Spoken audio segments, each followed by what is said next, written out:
I'm Riley Anderson, 26, and 8 months ago I spent $800 on a condemned house instead of funding my sister's yoga retreat in Bali.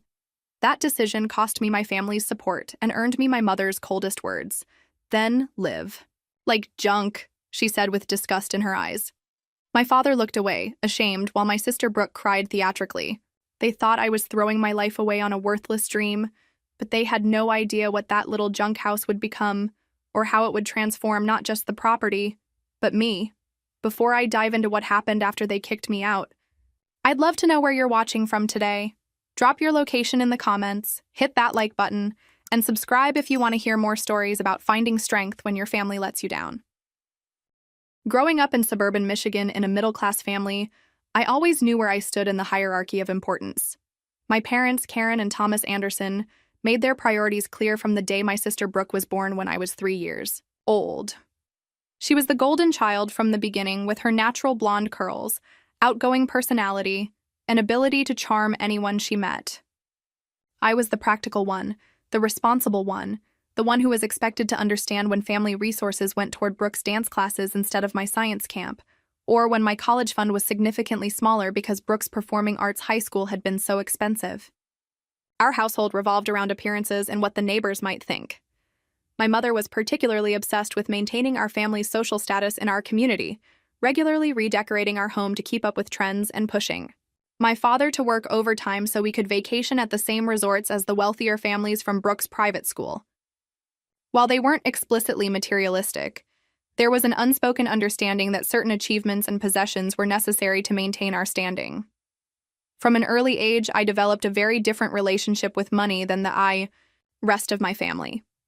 While they spent freely on image and experiences, I squirreled away birthday money, babysitting earnings, and later paychecks from my part-time jobs through college. By the time I graduated and secured my position as an administrative assistant at a local marketing firm, I had developed the habit of living below my means and saving aggressively.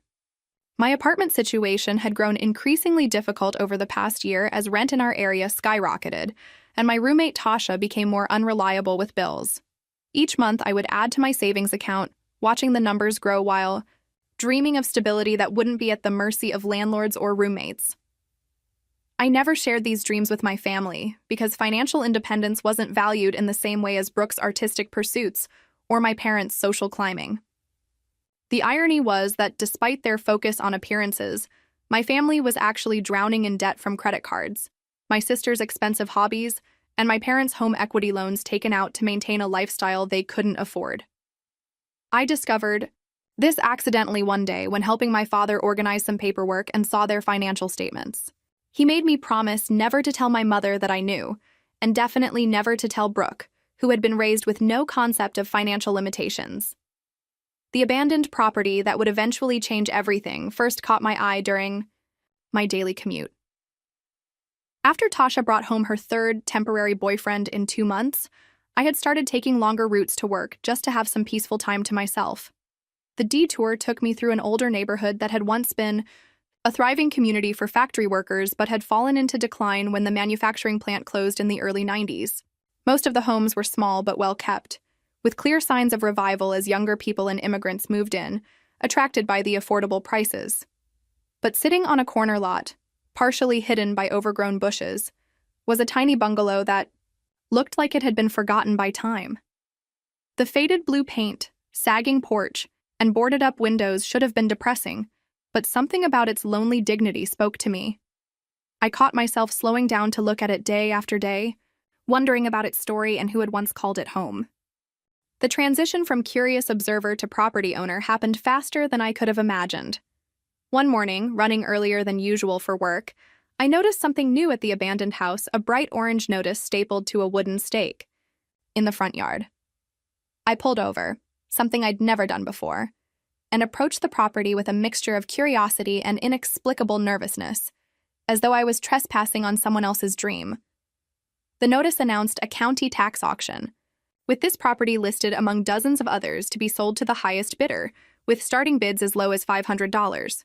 I took a photo of the notice with my phone and spent my entire lunch break researching county auctions and this specific property.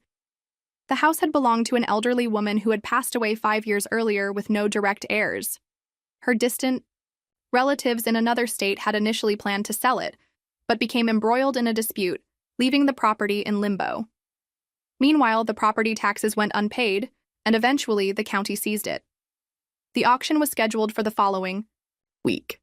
That evening, instead of going straight home, I drove back to the little blue house and, gathering my courage, peered through gaps in the boarded windows. The interior was in shambles with water damage visible on the ceilings, outdated fixtures, and floors that needed replacement. Yet the basic structure appeared sound, with brick walls and a foundation that hadn't shifted significantly, despite years of neglect. I called Mike Reyes, a friend from college who had studied construction management and now worked as a contractor specializing in budget renovations. "I can come look at it tomorrow after work," he offered when I explained the situation. "But, Riley, I gotta warn you, these auction properties are usually in rough shape for a reason." The next day, Mike conducted an informal inspection, pointing out significant issues with the plumbing, electrical system, and roof, but also noting the quality of the original craftsmanship. "They built these places to last back in the 40s, he said, knocking on a solid wood beam. "You'd pay a fortune for materials like this today." When I asked him for an honest assessment, he scratched his beard thoughtfully. "It's a massive project, especially for someone with no renovation experience. But it's not impossible. The structure is basically sound. With about $10,000 for materials and a lot of sweat equity, you could make it livable. Another 10 to 15 would make it nice." I had exactly $12,000 in savings, a sum I'd accumulated over 8 years of disciplined saving, originally intended as an emergency fund, and eventually a down payment on a conventional home. The auction came, and with shaking hands and a pounding heart, I submitted my bid of $800. To my shock, I was the only bidder. The auctioneer seemed surprised as well, double-checking his records before declaring me the owner of 247 Maple Street. I remember standing there, holding the deed in my hands, feeling simultaneously terrified and exhilarated. On my drive home, my phone rang with Brooke's distinctive ringtone, a pop song she had chosen herself on my phone during our last family dinner. "Riley!" she squealed without preamble. "I got accepted to the Spiritual Awakening yoga teacher training in Bali. It's the most exclusive program. They're only accepting 20 students from around the world." My stomach tightened as I offered congratulations, already anticipating what would come next. "It's an amazing opportunity," she continued, her voice taking on the wheedling quality I knew well. "The only problem is the tuition and travel.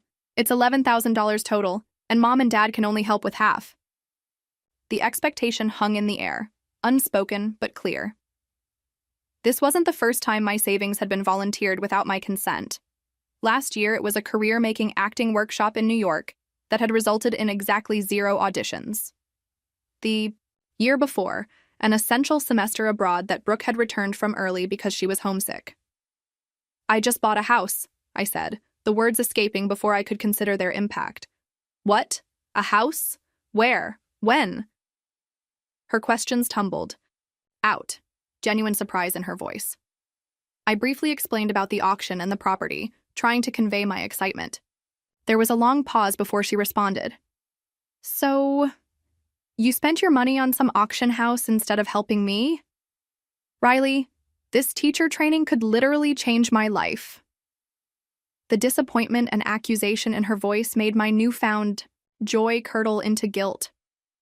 "It was $800, Brooke. I still have savings."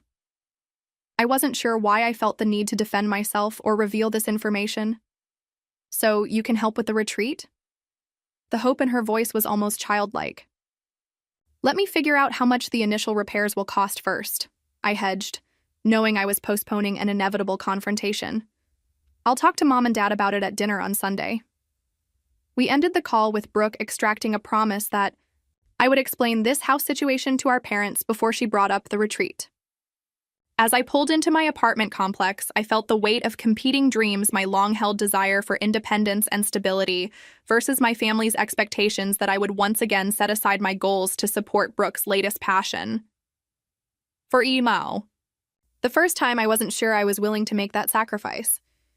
Sunday dinner at my parents' house had been a mandatory family tradition since I moved out after college.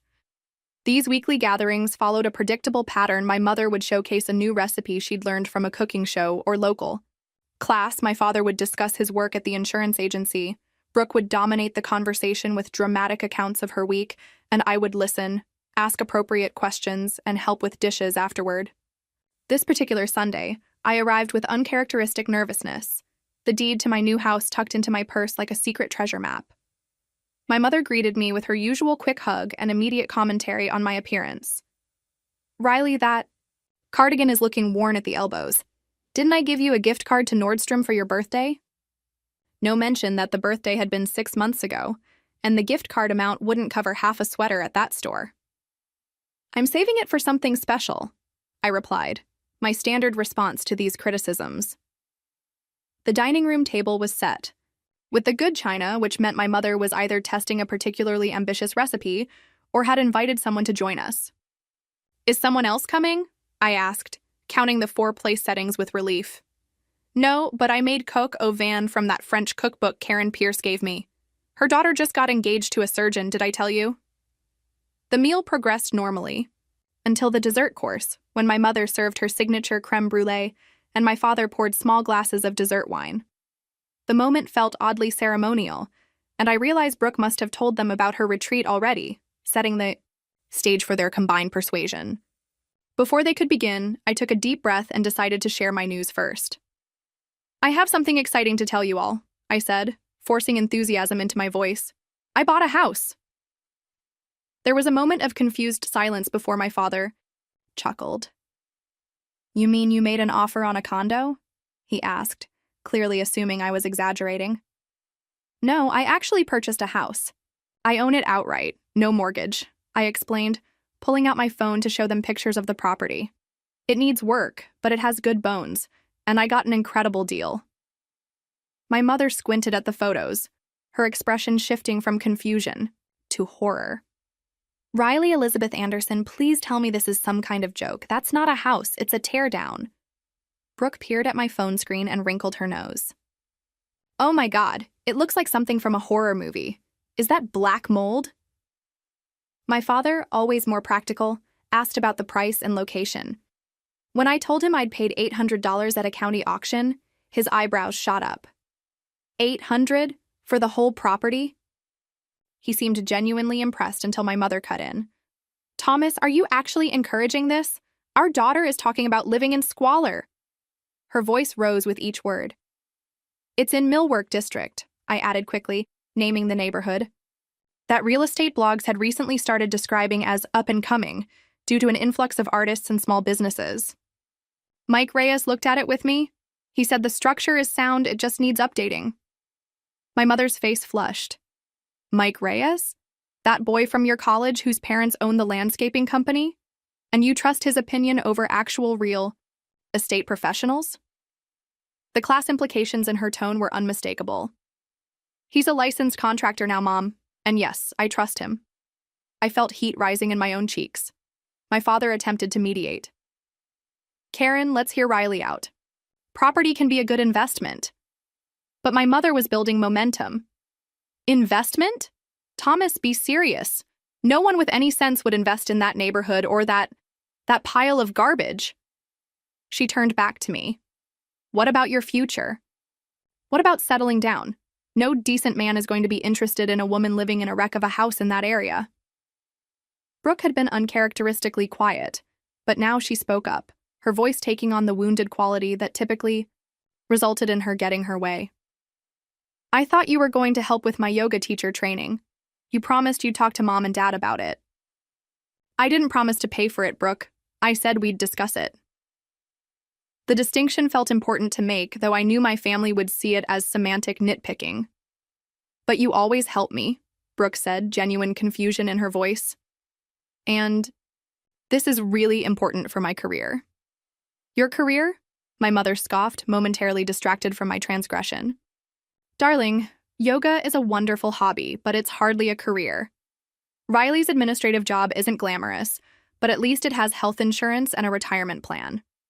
It was rare for my mother to take my side, even obliquely and under other circumstances. I might have savored the moment.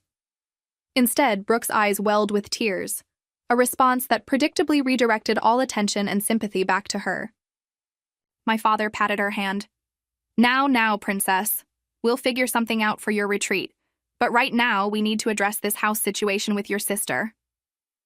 The United Front had been reestablished. For the next hour, I endured a barrage of concerns, criticisms, and outright insults about my decision. My mother predicted structural collapse, rodent infestations, and crime. My father, while more measured, questioned my financial judgment, suggesting I should have consulted him before making such a decision. Brooke alternated between sulking about her retreat and expressing theatrical concern for my safety in such a sketchy neighborhood. Each time I tried to explain my vision for the house, the garden I planned for the surprisingly large backyard, the built-in bookshelves I would restore, the sunny kitchen with big windows, I was interrupted with another objection. Eventually, my mother delivered her coup de grace. I thought we raised you better than this, Riley. Making impulsive decisions, throwing away your security, choosing to live like you're poor. What will people think?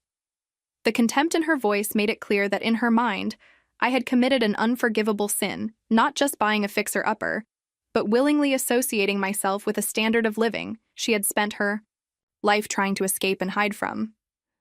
I left dinner that night with a tight smile and hollow reassurances that I would think about what they'd said.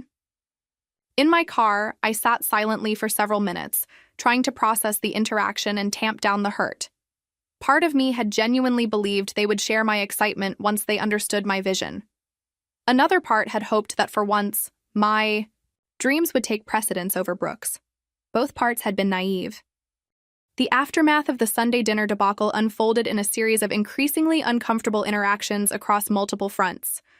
Monday morning brought a barrage of text messages in the family group chat, beginning with my mother sharing links to news articles about auction property scams and cautionary tales of first-time homebuyers. "Just want you to be informed," she wrote, though the subtext was clear. My father contributed statistics about property values in Millwork District compared to safer neighborhoods, while Brooke sent a series of crying emojis followed by links to her yoga retreats Instagram page, filled with images of serene-looking white women in expensive athleisure performing complicated poses on Balinese beaches. I muted the conversation and focused on my work, only to receive a separate message from my Aunt Lisa, my mother's sister, expressing concern about my housing decision. "Your mother is just worried about you," she wrote. "We all want what's best for you, and living in that area isn't safe for a young woman alone." By Wednesday, 3 more relatives had reached out with similar messages, making it obvious that my mother had been sharing her version of events widely. That evening, scrolling through social media during a brief break from researching plumbing solutions for my new house, I stumbled across Brooke's latest post. "When people you thought would support your dreams choose material things instead. But the universe will provide for those who pursue spiritual growth." The accompanying selfie showed her with artfully smudged mascara, clearly meant to suggest she'd been crying. The post had already garnered dozens of sympathetic comments, including several from our extended family members. I closed the app, a familiar mixture of irritation and guilt churning in my stomach.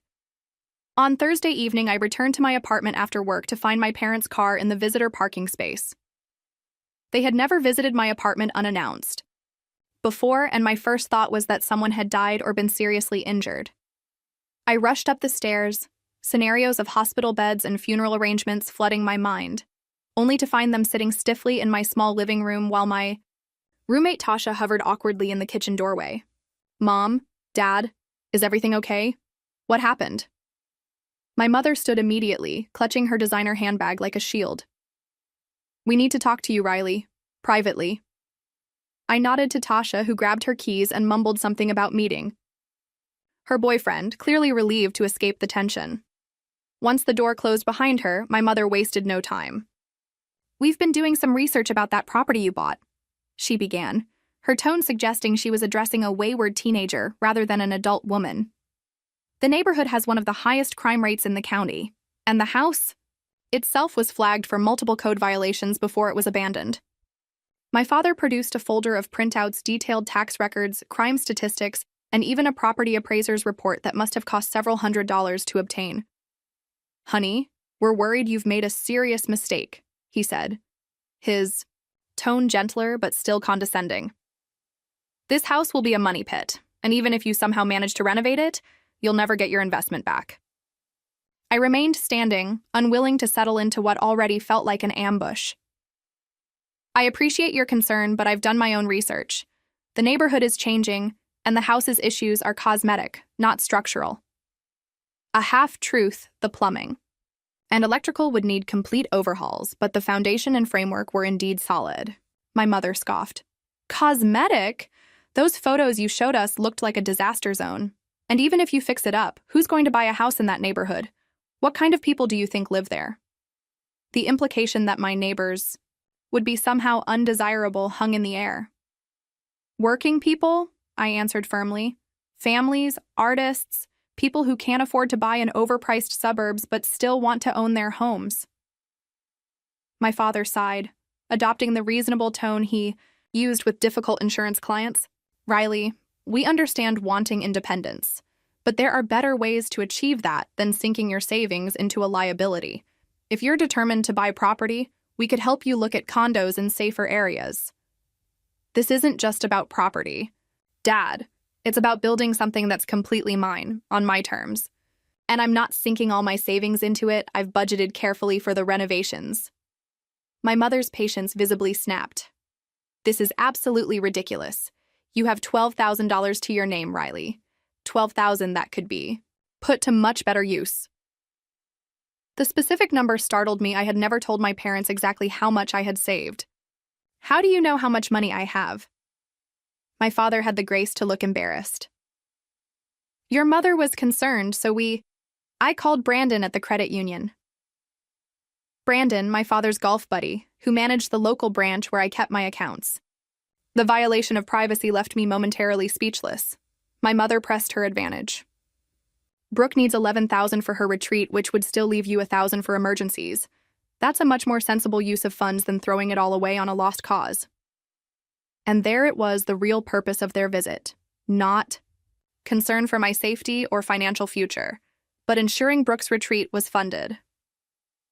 You want me to empty my savings account for Brooke's 2-month yoga retreat in Bali after I just purchased a house that needs work? The incredulity in my voice was met with my mother's steel resolve. It's not just a retreat, Riley. It's a career opportunity. And frankly, if you're going to waste money, it might as well go towards something with actual potential. The casual cruelty of her assessment that my dream had no value compared to Brooke's latest whim made my chest tighten. I'm not giving Brooke my savings, I said quietly. That money is for my house, my future.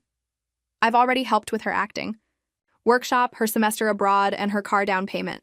This time, I'm choosing my own dream. My mother's face hardened into an expression I rarely saw directed at anyone but service workers who made mistakes with her orders. So that's it?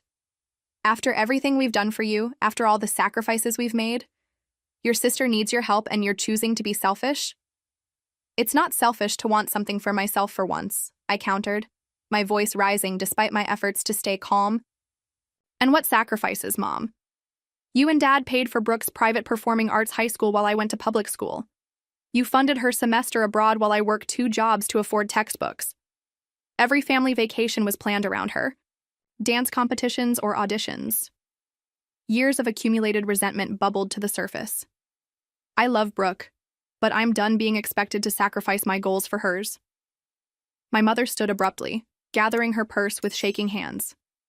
I don't even recognize you anymore. This isn't how we raised you. My father, looking torn, attempted a final appeal. Riley, just think about it a bit more. The house will still be there in a few months. Brooke's opportunity is time-sensitive. I shook my head. I'm keeping my house, Dad. I'm sorry. After they left, I sat in my silent apartment, stomach churning, with a mixture of guilt, anger, and a strange, unfamiliar feeling that took me several minutes to identify pride. For the first time in my adult life, I had stood my ground against my family's expectations. The following Saturday, I visited my new property armed with cleaning supplies, work gloves, and a detailed list of initial tasks Mike had helped me prioritize. The bright April sunshine revealed both the magnitude of the challenge ahead and details I hadn't noticed before: delicate craftsman-style woodwork around the porch, unusual diamond-paned windows in what would become the living room, and built in cabinets that, while water-damaged, showed quality workmanship. I was sweeping decades of dust from the front porch when a truck pulled up, and Mike emerged with 2 large coffees and a tool belt. "Thought you might want some company and an extra pair of hands," he said, handing me a coffee. The first day is always overwhelming. For the next 8 hours, we cleared debris, documented issues for future reference, and discovered small treasures hidden beneath the original hardwood floors under layers of old carpet, copper, fixtures tarnished but intact, and a cast-iron claw foot tub that Mike assured me could be restored to its former glory. By sunset, the house was still very much a disaster, but it was a disaster with potential, and for the first time since the family dinner, I felt the return of that initial excitement. As Mike was loading his tools back into his truck, he hesitated, then said, "You know, a bunch of us from the Contractor Association do skill shares on weekends. Basic plumbing, electrical, tiling, that kind of stuff. You should come tomorrow. Might save you some money if you can do some of the simpler work yourself." The offer of practical support contrasted sharply with my family's reactions, and I accepted, gratefully. That night, as I soaked my aching muscles in my apartment's bathtub, my phone chimed with a text from my mother. "Your sister's retreat requires a deposit by the end of the month. I expect you'll do the right thing and help your family instead of continuing this selfish house fantasy. Let me know when you're ready to discuss the transfer." I didn't respond, but the message cast a shadow over what had otherwise been a productive and even hopeful day. My 27th birthday fell on a Tuesday, but the celebration was scheduled for the following Saturday at my parents' house, as was tradition in our family. The week leading up to it was filled with tense silences during our usually talkative Sunday dinner and pointed texts from my mother about hoping for mature reflections as my birthday approached. I split my non-working hours between planning renovations for my house and searching for a new apartment, as Tasha had announced she was moving in with her latest boyfriend, leaving me responsible for our entire rent unless I found a new roommate. Quickly.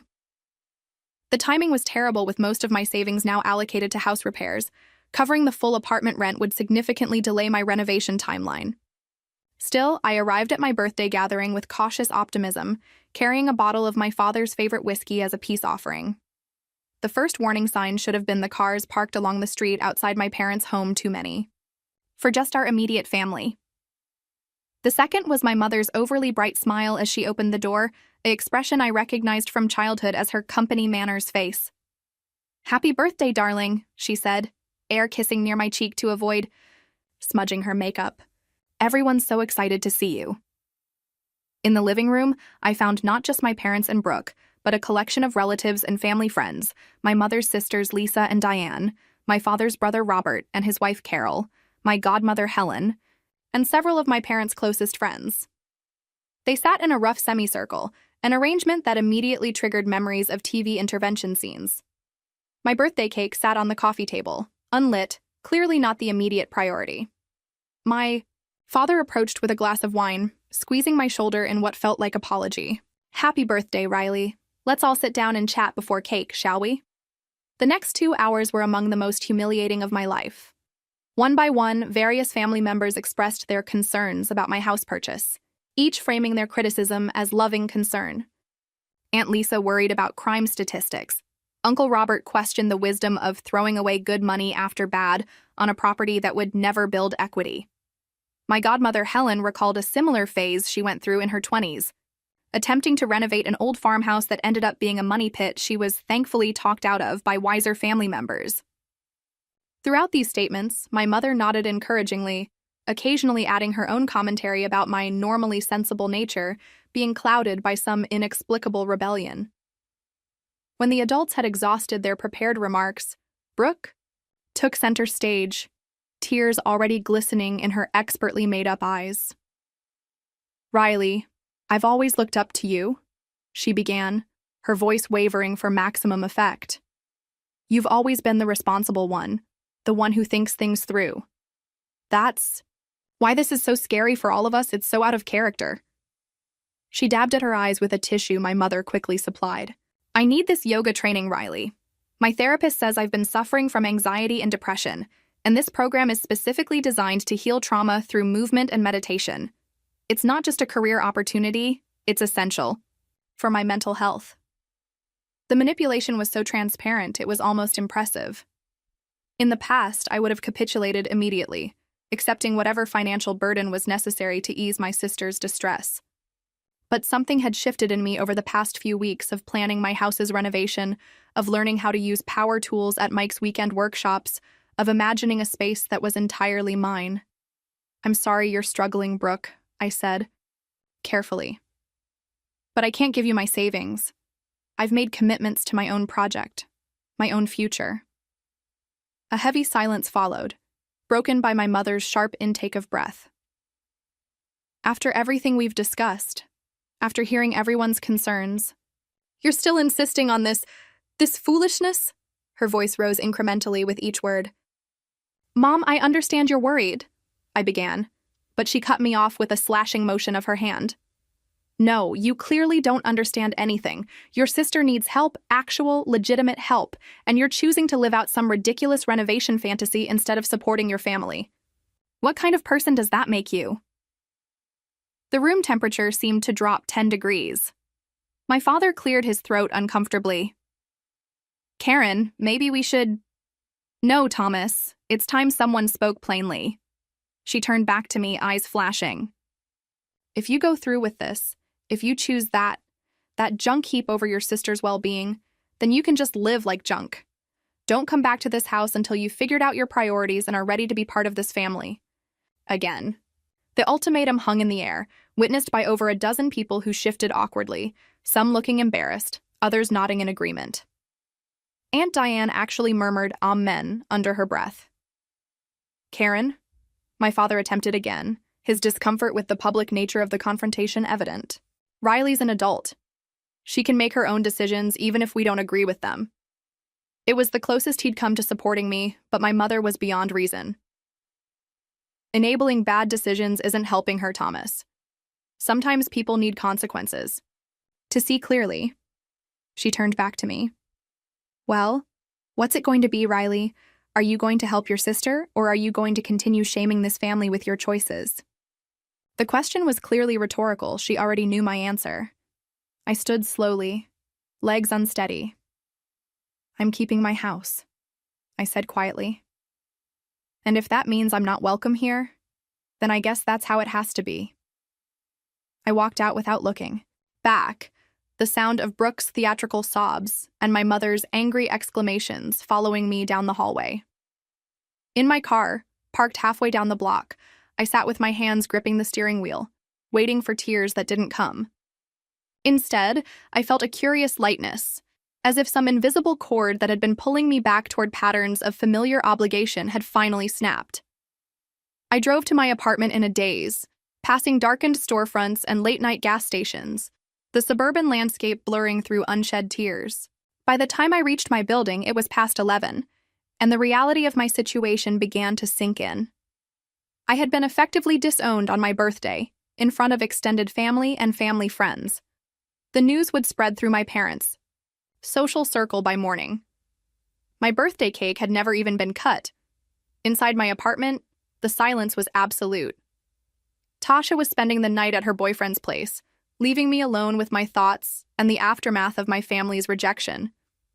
I curled up on my bed, fully clothed, finally allowing the tears to come, questioning everything: my decision to buy the house, my refusal to help Brooke, my willingness to shatter family relationships over what suddenly seemed like just wood and plaster and brick. Was a dilapidated house really worth losing my family over? Was my independence worth this level of conflict and pain? For hours, I cycled through anger, doubt, grief, and back again. Sleep, coming in fitful bursts until dawn, began to lighten the sky outside my window. The week following my birthday banishment passed in a blur of mechanical motions: going to work, responding to emails, eating when my phone reminded me to, sleeping in short, restless increments. I hadn't heard from my parents, though Brooke had sent several tearful voice messages that I couldn't bring myself to listen to completely. My apartment, with half of Tasha's belongings already moved out, felt like a way station, a temporary space I was merely passing through rather than a home. On Friday evening, I made a decision that was equal parts practical and symbolic. I would move into my house immediately, ready or not. The plumbing was partially functional, with cold running water in the kitchen sink, but no hot water anywhere. The electricity worked in most rooms, though several outlets needed replacement. There was no gas service yet for heating or cooking. But it was mine, free and clear, and staying in the apartment meant continuing to pay rent I could no longer easily afford. I packed essentials into my car: an air mattress, sleeping bag, battery-powered lamp, camping stove, cooler, basic tools, cleaning supplies, and clothes. The drive to 247 Maple Street felt momentous, as if I was crossing a threshold that couldn't be uncrossed. The late April evening was cool but not cold, with spring blossoms scenting the air and contradicting the heaviness in my chest. Inside, the house was just as I had left it after my last cleaning session, cleaned of debris but still dirty, damaged, and desperately in need of care. I inflated the air mattress in what would eventually be the bedroom, the space now bare except for peeling wallpaper and worn floorboards. As darkness fell, I sat cross-legged on my temporary bed, eating a sandwich I'd picked up on the way, and listening to the unfamiliar creaks and settling sounds of my new home. Without the distraction of cleaning or planning, the full weight of my situation crashed over me. I was essentially homeless, living in a barely habitable shell with most of my savings already allocated to renovations that seemed suddenly overwhelming in scope. My family had cut me off, choosing Brooke's temporary desires over my permanent needs, confirming a hierarchy of value I had always suspected but never had so starkly confirmed. Worst of all was the creeping doubt that perhaps they were right. Perhaps this house was a foolish dream, a project beyond my capabilities, a financial mistake I would regret for years to come. The tears, when they came, were different from the shocked ones I'd shed after my birthday. These were deep, body, shaking sobs that echoed in the empty rooms of the house. I curled up on the dusty floor next to my air mattress, not even caring about the grime, and cried until my throat was raw and my eyes swollen. "What am I doing?" I whispered to the empty house. "I can't do this. I can't do this alone." I must have fallen asleep there on the floor, because the next thing I knew, bright morning light was streaming through the uncovered windows, and someone was knocking on my front door. For a disoriented moment, I thought it might be my parents, coming to check on me despite our conflict. Instead, I opened the door to find Jenny Torres, a coworker from the accounting department at my office, holding 2 coffee cups and a paper bag. "Sorry if it's too early," she said, looking uncertain. "Mike Reyes mentioned you were moving in this weekend, and I thought you might need caffeine and carbs." I must have looked as confused as I felt, because she quickly added, "My sister dated Mike's brother a few years back. We're still friends. I hope this isn't weird." It was weird, but in the best possible way. I invited her in, apologizing for the state of the house and my appearance. "Are you kidding? This place has amazing potential," she said, looking around with genuine interest rather than the horror my family had displayed. My parents flipped houses when I was growing up. I spent every summer painting and laying tile. Over coffee and still warm muffins from the bakery down the street, Jenny listened as I gave her the abbreviated version of my situation. Instead of sympathy or concern, she offered practical suggestions. The Community Development Office has grants for first-time homeowners in transitional neighborhoods like this one. My cousin got $5,000 toward a new roof last year.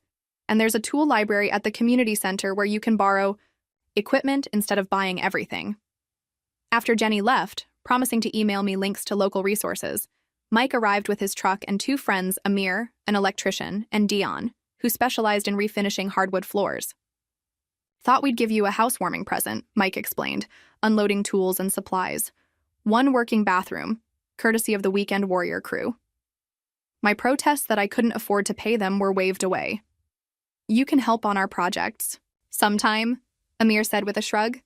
"Besides, no one should have to use a camp toilet in their own house. That's just sad." By Sunday evening, I had functional plumbing in the bathroom, including a gloriously hot shower courtesy of a new tankless water heater installed at cost, with labor-donated light fixtures in every room, 2 repaired electrical outlets, and the unexpected treasure of original hardwood floors in the living room, revealed when Dion helped me pull up the water-damaged carpet. "Oak," he said appreciatively, running his hand over the dusty surface. "They don't make 'em like this anymore. We'll clean up beautiful with some work." The house was still far from comfortable or complete, But these small victories felt monumental. More surprising than the physical progress was the revelation that I wasn't as alone as I had thought. Throughout the weekend, neighbors stopped by to introduce themselves, curious about the sudden activity at the long-abandoned house. Maria and Eduardo Garcia from across the street brought homemade empanadas and offered the use of their garden hose until my outdoor spigot was repaired. Elderly Mr. Chen from next door shuffled over with a houseplant, explaining in careful English that it was a Chinese tradition to give living plants to new neighbors. Each interaction chipped away at the isolation I had felt on Friday night, replacing it with tentative connections to a community I hadn't known existed. On Monday morning, I returned to work with sore muscles, dust still embedded under my fingernails despite multiple showers, and a fragile new sense of possibility. Jenny met me at the elevator with another coffee and a flash drive. Resource links, grant applications, and some before and after photos of my parents' projects, she explained, for inspiration when things get overwhelming. At lunch, she introduced me to Zoe from HR, who had recently finished renovating her kitchen entirely on her own. YouTube tutorials are your best friend, Zoe advised.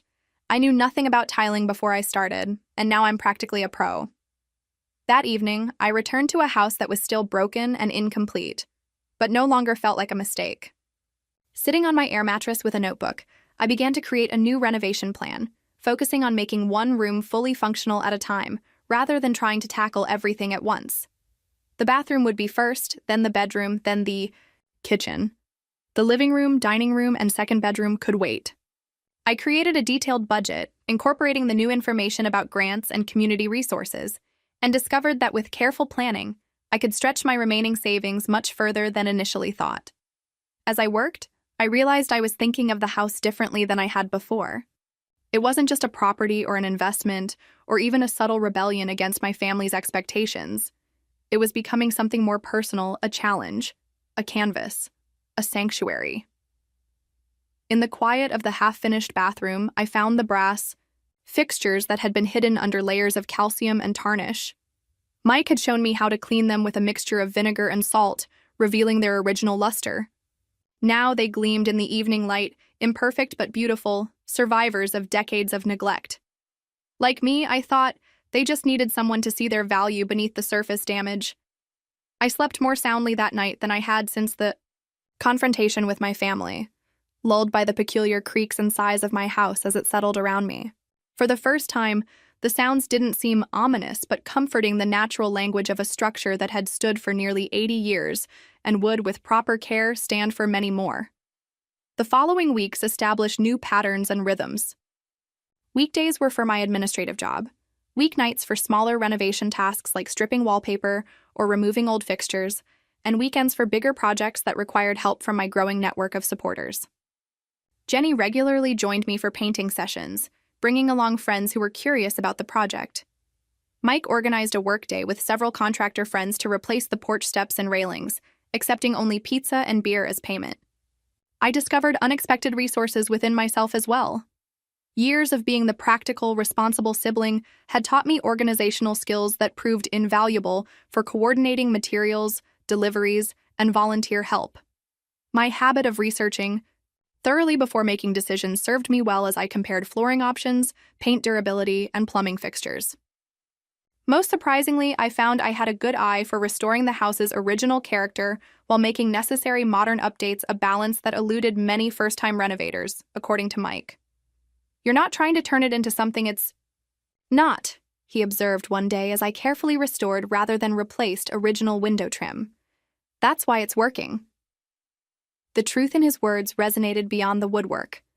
I was, perhaps for the first time, not trying to turn myself into something I wasn't, either the infinitely accommodating daughter, the supportive sister, the person whose dreams always came second. Instead, I was becoming more authentically myself, with each piece of the house I reclaimed from neglect. May bloomed into June, and June ripened into July as I settled into the dual rhythms of work and renovation. Weekday mornings now included a new routine: coffee on my partially rebuilt porch, waving to Eduardo as he left for his construction job, exchanging pleasantries with Mr. Chen as he tended his immaculate flower beds. The neighborhood I had been warned was dangerous and sketchy revealed itself instead as a close-knit community of working people, young families stretching to afford their first homes, elderly residents who had lived there since the factory, days and artists attracted by the affordable spaces and authentic character. I learned more about historic home restoration from YouTube channels than I ever imagined possible: how to properly scrape and repaint window sashes, the correct technique for patching plaster walls, the difference between load-bearing and non-load-bearing structures. Every Saturday morning, I attended the Skillshare workshops Mike had introduced me to, gradually building competence in basic plumbing, electrical work, and carpentry. The money I saved by doing much of the work myself stretched my renovation budget considerably, allowing me to invest in quality materials for the elements that would be most visible and used most frequently: the kitchen countertops, bathroom fixtures, and front door. My social media accounts, once filled mainly with obligatory likes on Brooke's performance photos and my mother's dinner party arrangements, transformed as I began documenting my renovation journey. What started as simple before and after photos to track my progress attracted unexpected attention. A post about removing 7 layers of wallpaper to discover original beadboard wainscoting generated hundreds of comments, many from other first-time renovators seeking advice or sharing their own discoveries. By mid-July, my account dedicated to the house renovation had over 5,000 followers, a modest number by influencer standards, but startling to me. Jenny, who worked in marketing at our firm, helped me refine my content strategy. People love the authentic struggle, she explained. The mistakes, the surprises, the small victories. It's relatable in a way those perfect HGTV renovations aren't. One evening, as I was attempting to install a ceiling fan in the bedroom, adventure involving much muttering and consulting of wiring diagrams, I received a text from a number I didn't recognize. Saw your post about the lead glass window restoration. Impressive work. How are you holding up? Dad. I stared at the message for several minutes, emotions cycling through me too quickly to name. This was the first contact from either of my parents in nearly 3 months. I hadn't heard from them on the 4th of July, traditionally a family gathering at their home.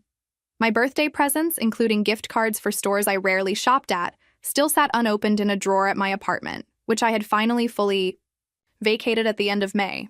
After careful consideration, I responded simply, "Window was challenging, but worth saving. I'm doing well. House is coming along." I attached a photo of the bedroom, now painted a soft sage green with refinished floors and antique brass light fixtures I'd found at a salvage yard. His reply came quickly. "Looks good. Really good. Your mother still needs time." The subtext was clear. He was reaching out privately without my mother's knowledge or blessing. I didn't push for more, recognizing the significance of even this small connection. Throughout the summer months, I developed a new relationship with solitude. Living alone for the first time, I discovered preferences I hadn't known I had: this luxury of leaving a book open on the couch without anyone moving it, the simple pleasure of cooking exactly what I wanted for dinner without considering anyone else's tastes, the freedom to play music at any hour without disturbing roommates. These small autonomies accumulated into a growing sense of self-determination that extended beyond my living situation. At work, I enrolled in a digital marketing certificate program, leveraging my unexpected social media success into a potential career advancement. In my personal life, I began to evaluate friendships more carefully, investing time in relationships that felt reciprocal and gradually distancing myself from those that had always been one-sided. I even began dating casually, meeting a landscape architect named Ethan through one of Mike's renovation workshops. Though the relationship remained low-key, it represented another area where I was allowing myself to want things, to have preferences, to not settle for whatever was most convenient for everyone else. Of course, there were difficult moments as, well, the absence of my family became particularly acute during certain milestones. When I finally connected the last of the kitchen plumbing and had a fully functional cooking space for the first time, my instinct was to call my father, who had always appreciated practical accomplishments. When I uncovered a built-in window, seat beneath poorly constructed shelving in the living room, I reflexively thought of how my mother would admire the craftsmanship, despite her disdain for the house itself. Most painfully, in early August, social media revealed that Brooke had indeed gone to her yoga retreat in Bali, meaning my parents had found a way to fund it without my contribution. Her posts showed pristine beaches, elaborate yoga poses, and captions about finding her authentic path and releasing toxic influences, the latter which I suspected might refer to me. I muted her account after that, finding that the glossy images of her seemingly perfect experience contrasted too sharply with my sweaty, dusty hands-on reality. One Sunday morning in late August, I was in my front yard planting native perennials, part of my plan to create a low-maintenance but attractive landscape, when a car slowed in front of my house. To my shock, my father emerged from the driver's side, looking uncertain and slightly uncomfortable in pressed khakis and a polo shirt. Clearly his casual Sunday attire. "I was in the area," he said, an obvious fiction since my neighborhood was nowhere near his regular haunts. "Thought I'd stop by and see the progress in person." I gestured to my dirt-covered hands and sweat-stained shirt. "As you can see, it's still a work in progress, but come in, if you want." The tour was initially awkward, with my father making overly enthusiastic comments about even minor improvements. Gradually, however, his genuine surprise and admiration became apparent. "This is remarkable, Riley," he said, as we completed the circuit in the kitchen, where new butcher block countertops gleamed beneath pendant lights I had rewired myself. "I had no idea you could do all this." There was something in his tone beyond simple approval, a dawning recognition, perhaps, that he hadn't really known what I was capable of. "I didn't know either," I admitted. "I'm learning as I go." Over coffee at my new breakfast bar, salvaged marble with hairpin legs I had fabricated, in Mike's workshop we talked more openly than we had in years. My father confessed that he had never fully agreed with my mother's ultimatum. "Your mother has very specific ideas about success and how life should look," he said carefully. "When you chose something so different from her vision, it felt like rejection to her." "I wasn't rejecting her, Dad. I was just choosing myself for once." He nodded slowly. "I'm beginning to see that, and I'm sorry I didn't support you more strongly from the beginning." He didn't stay long, and he made no promises about reconciliation with my mother or Brooke, who was due back from Bali the following week. But as he left, he hugged me tightly and whispered, "I'm proud of you, kiddo." Words I had heard directed at my sister countless times, but rarely at me. That evening, I sat on my porch swing, another weekend project, completed with help from Jenny's family, watching fireflies rise from the garden beds I had planted. My father's visit, while healing in many ways, had illuminated the distance still, separating me from full family reconciliation. Yet somehow, that reality didn't devastate me as it once might have. My world had expanded beyond the narrow confines of family approval. I had built something tangible with my own hands, created a home that reflected my values rather than someone else's expectations, and discovered strengths I never knew I possessed. The house around me, still imperfect but increasingly beautiful, stood as physical proof of my capacity for growth and transformation. As summer's heat began to soften into early hints of autumn, I found myself looking forward rather than back, curious about what other undiscovered capabilities might emerge in the continuing renovation of both my house and myself. By September, 6 months after purchasing my junk house, both the property and I were nearly unrecognizable compared to our starting points. The exterior now boasted fresh navy blue paint with crisp white trim, window boxes bursting with autumn, flowers, and a restored porch complete with the vintage swing that had become my favorite evening perch. Inside, the transformation was even more dramatic. Gleaming hardwood floors throughout, walls in soft, coordinating colors I had carefully selected, updated electrical that safely supported modern appliances, and plumbing that delivered hot water, without mysterious clanking or leaking. Most importantly, the house felt like mine in every detail. From the restored built-in bookshelves now filled with my collection to the kitchen designed for how I actually cooked and ate. The financial transformation had been equally remarkable. Thanks to Jenny's research, I had secured 2 grants, a home improvement grant for first-time homeowners in historic districts, and an energy efficiency grant that covered half the cost of new insulation and windows. Mike had connected me with suppliers offering contractor discounts, and my growing social media presence had led to several companies offering products in exchange for feature posts about my renovation. Most surprisingly, a local blog focused on urban renewal had featured my house in a series about neighborhood revitalization.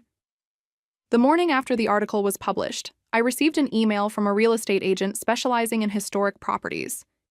"Based on comparable sales and the improvements you've documented, your property would now appraise between $89,000 and $95,000, she wrote. If you're interested in selling, I have clients specifically looking in your neighborhood. I wasn't interested in selling. The house had become far more than an investment, but the valuation represented a stunning return on my $800 purchase and approximately $20,000 in renovation costs. The external validation was nice, but it was the internal transformation that meant the most to me. I moved differently now, with more confidence in my physical capabilities and decision-making. I spoke more assertively at work, which had led to a small promotion managing our department's social media strategy, leveraging the skills I'd developed documenting my renovation. I had expanded my social circle beyond the work acquaintances and childhood friends my mother had deemed appropriate, forming genuine connections with neighbors, other young homeowners, and the diverse community of DIY renovators I'd met through workshops and social media. My relationship with my father had cautiously rekindled, with occasional texts about the renovation and even a few more visits, always without my mother's knowledge. As for my mother and Brooke, the silence remained, unbroken from my end and theirs. I had seen on social media that Brooke had returned from Bali, apparently without securing any yoga teaching positions, and was now living at home again. The career opportunity seemingly evaporated. I tried not to feel vindicated by this development, reminding myself that my journey wasn't about proving my family wrong, but about discovering what was right for me. On a crisp Saturday in mid-September, Mike helped me put the finishing touches on the backyard patio, a simple space of reclaimed brick laid in an intricate herringbone pattern. "I think this calls for a celebration," he said, standing back to admire our work. "You should have a housewarming party." The suggestion caught me off guard.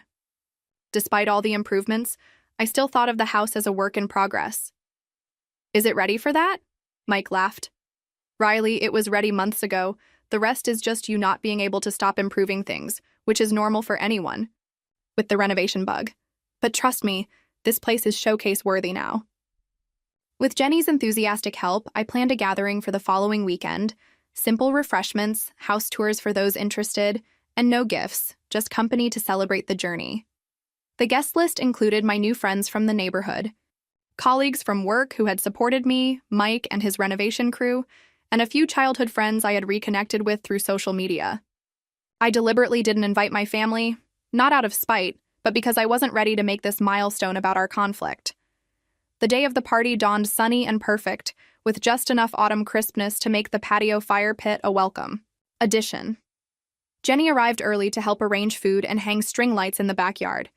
By 4 o'clock, the house was filled with conversation and laughter, with guests migrating between the cozy living room, the kitchen island laden with potluck contributions, and the backyard patio where Mike was grilling vegetables and chicken skewers.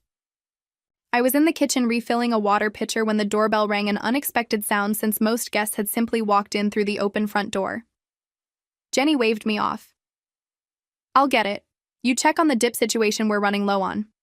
"The spinach artichoke." I was digging through the refrigerator when I heard a familiar voice that made me freeze in place. My goodness, I hardly recognized the place. "Is Riley here?" My mother's distinctive tone, with its barely concealed judgment wrapped in politeness, was unmistakable. I straightened slowly, turning to find my parents and Brooke standing uncertainly in my kitchen doorway, taking in the gathering with varying expressions of surprise. My father looked apologetic, my mother rigidly composed, and Brooke wide-eyed and slightly envious as she glanced around at the transformed space. "I hope we're not intruding," my father said quickly. "We saw the cars and thought—" He trailed off, clearly uncomfortable with the partial truth. I knew my father well enough to realize what had happened. He had engineered this accidental drop-in, most likely driving by intentionally during the party he knew about from our texts. "Not at all," I managed, social training kicking in despite my shock. "There's plenty of food. Please, make yourselves comfortable." The next hour passed in a surreal blur as my family integrated awkwardly into my gathering. My mother maintained a tight smile as multiple guests complimented the house, her eyes cataloging every detail with an expert's precision. My father gravitated toward Mike and his friends, genuinely interested in the construction aspects of the renovation. Brooke, after an initial period of obvious discomfort, found herself drawn into conversation with Jenny and some of my work friends, who didn't know enough about our history to treat her differently. I moved through my own party in a state of heightened awareness, simultaneously hosting my guests and monitoring the potentially volatile family situation.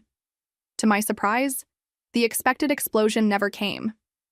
Whether constrained by social convention or genuinely impressed by what they saw, my family maintained polite facades.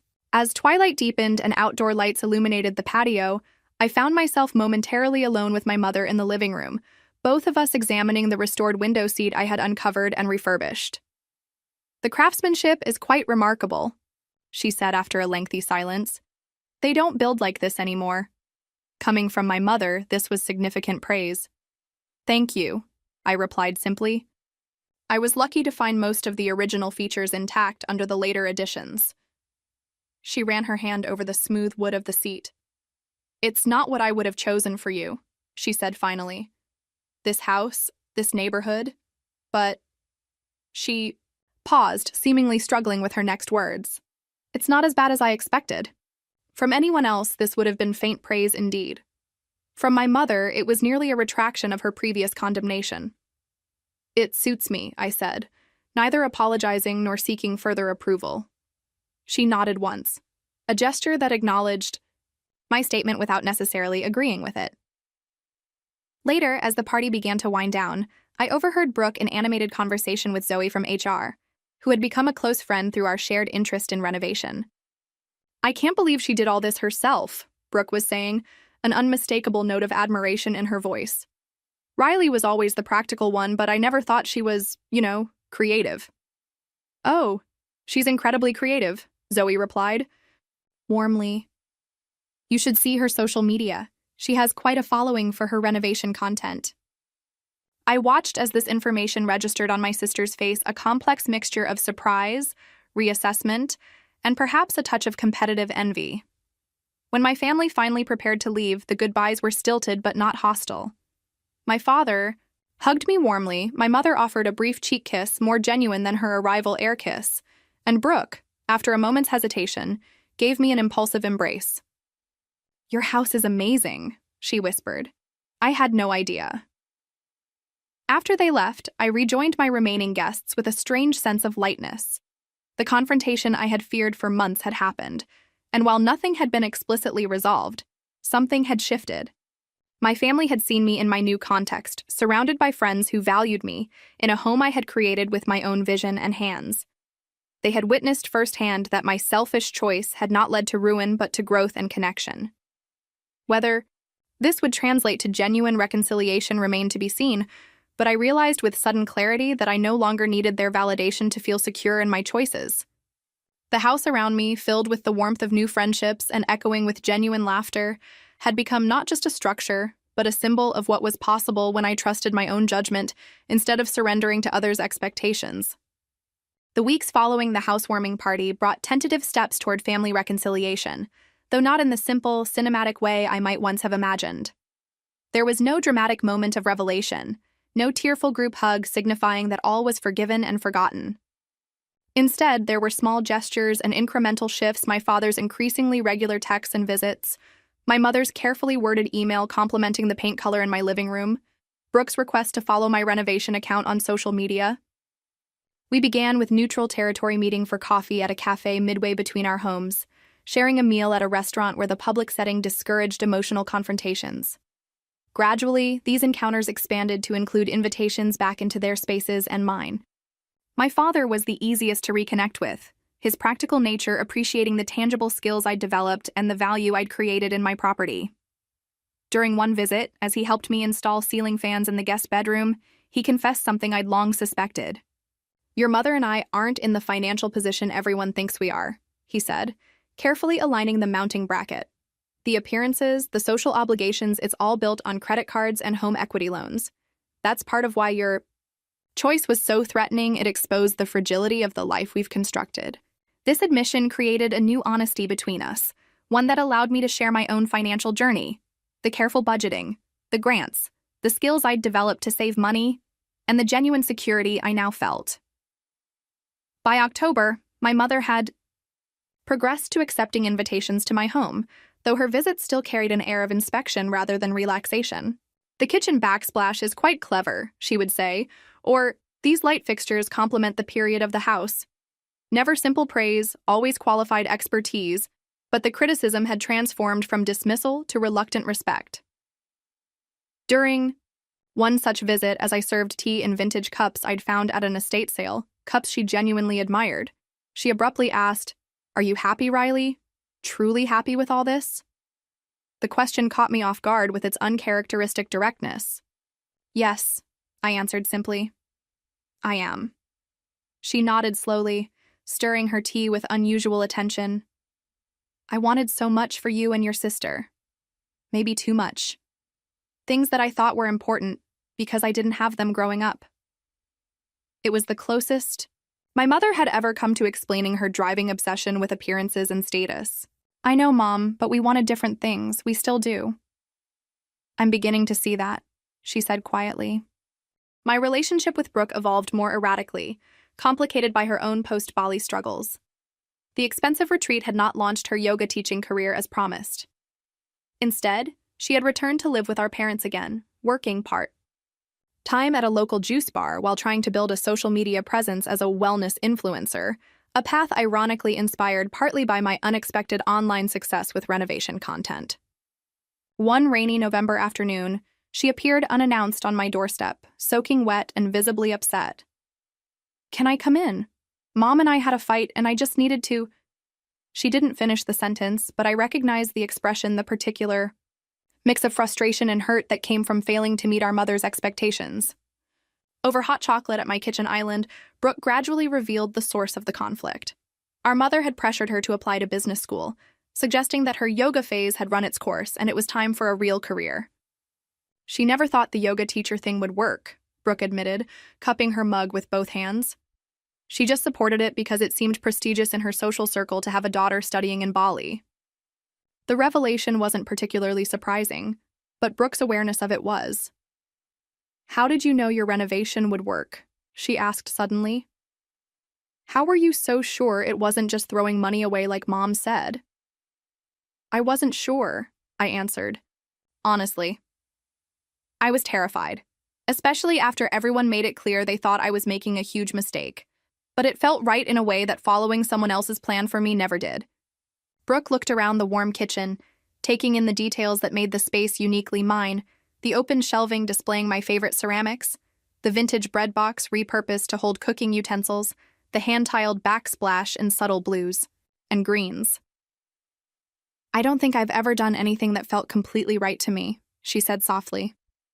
"Everything has always been about what would impress Mom or look good on Instagram or match what my friends were doing." This new honesty created space for a different kind of relationship between us. Not the automatic closeness of childhood, but something more intentional and equal. Brooke began accompanying me to community workshops, discovering an unexpected interest in woodworking. I helped her create a budget for the first time in her life, offering practical advice without judgment. About her previous spending habits. We weren't best friends, and we still occasionally triggered old patterns of resentment and competition, but we were learning to see each other as complex adults rather than the roles we'd been assigned in our family narrative. As Thanksgiving approached, the question of holiday plans loomed large. After a family dinner where the conversation had remained civil but superficial, my father called to extend the traditional invitation. "Your mother and I would like you to join us for Thanksgiving," he said, the formality of his tone conveying the significance of the gesture. "And of course, you're welcome to bring anyone you'd like." The qualification was meaningful. My parents had never before suggested I might have connections important enough to include in family gatherings. I accepted the invitation and, after some consideration, asked if I could bring Jenny, who had no local family with whom to celebrate. The holiday itself was a study in careful navigation. My mother had prepared her usual elaborate meal, but I noticed small concessions to my known preferences: a green bean dish without almonds, which I'd always disliked. My favorite cranberry orange relish that hadn't appeared on the table in years. I contributed a homemade pie featuring apples from Mr. Chen's tree, a small representation of my new community at my family's table. Conversation remained largely neutral, but without the strained quality of previous gatherings. After dinner, as Jenny helped my mother in the kitchen, an arrangement I would have found unimaginable months earlier, I found myself alone with my father in his study. Your mother may never fully understand the choice you made, he said, swirling the bourbon in his glass. But she's trying to accept that it was yours to make. That's enough, I replied, surprised to realize I meant it. I don't need her to understand completely, just to respect that I know what's right for me. He nodded slowly. For what it's worth, I'm sorry I didn't stand up for you more when it mattered. I've always taken the path of least resistance with your mother, and that wasn't fair to you. The acknowledgement healed something in me I hadn't realized was still raw. By Christmas, a new equilibrium had established itself, not the unquestioning compliance of before, nor the complete rupture of the past summer, but a more honest relationship with clearer boundaries.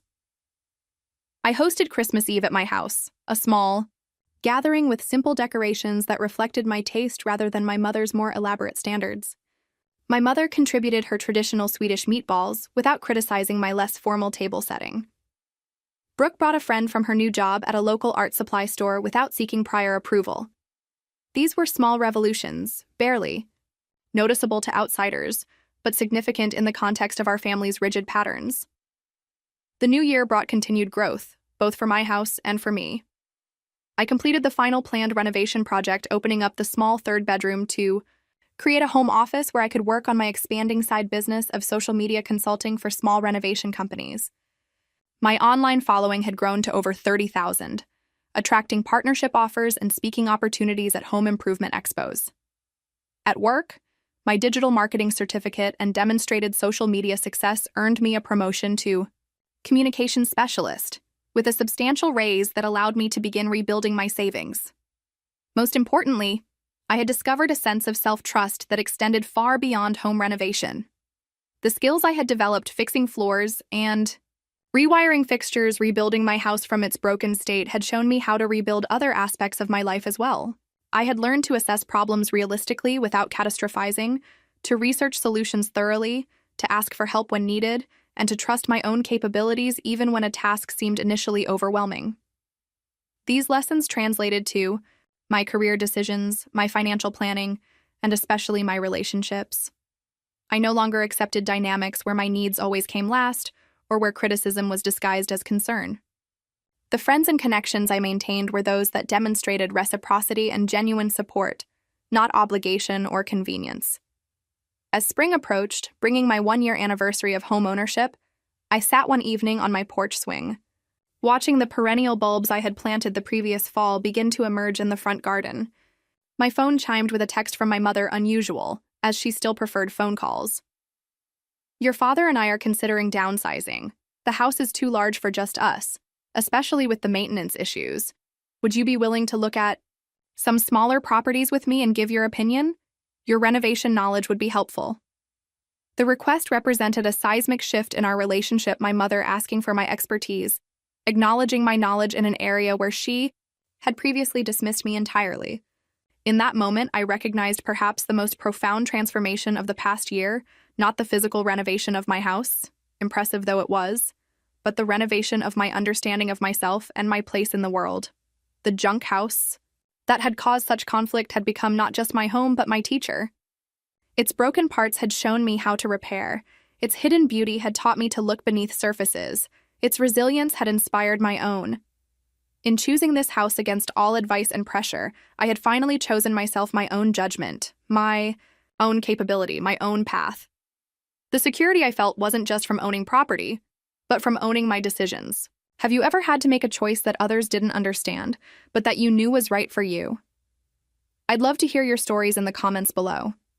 If this journey of finding strength in your own decisions resonated with you, please hit that like button and subscribe for more stories about building confidence and creating a life that truly reflects who you are. Thank you for joining me today, and remember that sometimes the things others call junk are actually the foundations of something beautiful when you see their potential.